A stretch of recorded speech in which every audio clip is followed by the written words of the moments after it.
ನಗರದ ವಿವಿಧ ವಾರ್ಡ್ಗಳಲ್ಲಿ ಚರಂಡಿಯ ನೀರು ಸರಾಗವಾಗಿ ಹರಿಯದ ಕಾರಣ ಅನೇಕ ಮನೆಗಳಲ್ಲಿ ಕೊಳಚೆ ನೀರು ನುಗ್ಗಿರುವ ಘಟನೆ ನಡೆದಿದೆ. ಶಿಡ್ಲಘಟ್ಟ ನಗರದ ವಿಜಯಲಕ್ಷ್ಮಿ ಸರ್ಕಲ್ ಬಳಿ ಮಳೆಯ ನೀರು ಸರಾಗವಾಗಿ ಹರಿಯದೆ ಮಿನಿ ದ್ವೀಪವಾಗಿ ಪರಿವರ್ತನೆಗೊಂಡಿದ್ದ ದೃಶ್ಯಗಳನ್ನು ನಾಗರಿಕರು ತಮ್ಮ ಮೊಬೈಲ್ಗಳಲ್ಲಿ ಸೆರೆ ಹಿಡಿದು ಸಾಮಾಜಿಕ ಜಾಲತಾಣಗಳಲ್ಲಿ ಹರಿಬಿಟ್ಟಿದ್ದಾರೆ.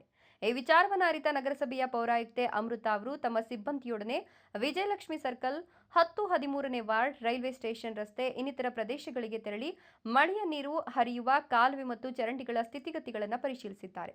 ವಿಜಯಲಕ್ಷ್ಮಿ ಸರ್ಕಲ್ನಲ್ಲಿ ರಾಜಕಾಲುವೆಯನ್ನು ಅಕ್ರಮವಾಗಿ ಒತ್ತುವರಿ ಮಾಡಿಕೊಂಡಿರುವ ವಿಚಾರವನ್ನು ಅಲ್ಲಿನ ನಾಗರಿಕರು ನಗರಸಭಾ ಪೌರಾಯುಕ್ತರಿಗೆ ಮಾಹಿತಿ ನೀಡಿ ಇದರಿಂದಾಗಿ ಮಳೆಯ ನೀರು ಸರಾಗವಾಗಿ ಹರಿತಾ ಇಲ್ಲ, ಕೂಡಲೇ ಸೂಕ್ತ ಕ್ರಮ ಜರುಗಿಸಬೇಕು ಅಂತ ಮನವಿ ಮಾಡಿಕೊಂಡರು. ಇನ್ನು ನಾಗರಿಕರ ಕುಂದುಕೊರತೆಗಳನ್ನು ಆಲಿಸಿದ ನಗರಸಭೆ ಪೌರಾಯುಕ್ತರು ಮಳೆಯ ನೀರು ಸರಾಗವಾಗಿ ಹರಿಯಲು ಚರಂಡಿಗಳಲ್ಲಿ ತುಂಬಿರುವ ತ್ಯಾಜ್ಯವನ್ನು ವಿಲೇವಾರಿ ಮಾಡಲು ಕ್ರಮ ಕೈಗೊಳ್ಳಲಾಗುವುದು, ಜೊತೆಗೆ ರಾಜಕಾಲುವೆ ಅಕ್ರಮ ಒತ್ತುವರಿ ಕುರಿತು ಹಿರಿಯ ಅಧಿಕಾರಿಗಳ ಗಮನಕ್ಕೆ ತಂದು ಅವರ ಸೂಚನೆ ಮತ್ತು ಸಲಹೆಗಳನ್ನು ಪಾಲಿಸಿ ಕ್ರಮ ಜರುಗಿಸಲಾಗುವುದು ಅಂತ ಭರವಸೆ ಕೊಟ್ಟರು. ಇನ್ನು ಶಿಡ್ಲಘಟ್ಟ ನಗರದಲ್ಲಿ ವ್ಯಾಪಕವಾಗಿ ಮಳೆಯಾಗ್ತಿದೆ. ಶಿಥಿಲಾವಸ್ಥೆಯಲ್ಲಿರುವ ಮನೆಗಳಲ್ಲಿ ಯಾರೂ ನಾಗರಿಕರು ವಾಸ ಮಾಡಬಾರದು ಅಂತ ಮನವಿ ಮಾಡಿದ ಪೌರಾಯುಕ್ತರು ನಗರದ ಅಭಿವೃದ್ಧಿ ವಿಷಯದಲ್ಲಿ ಮತ್ತು ಮಳೆಯ ಸಂದರ್ಭದಲ್ಲಿ ನಗರಸಭೆಯ ಅಧಿಕಾರಿಗಳೊಂದಿಗೆ ನಗರಸಭಾ ಸದಸ್ಯರು, ನಾಗರಿಕರು ಮತ್ತು ಸಂಘ ಸಂಸ್ಥೆಗಳ ಮುಖ್ಯಸ್ಥರು ಸಹಕರಿಸಬೇಕು ಅಂತ ಮನವಿ ಮಾಡಿದರು.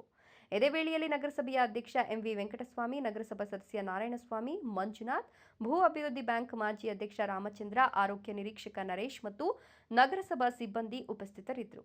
F Pasha, Shidlaghatta, Royals Kannada.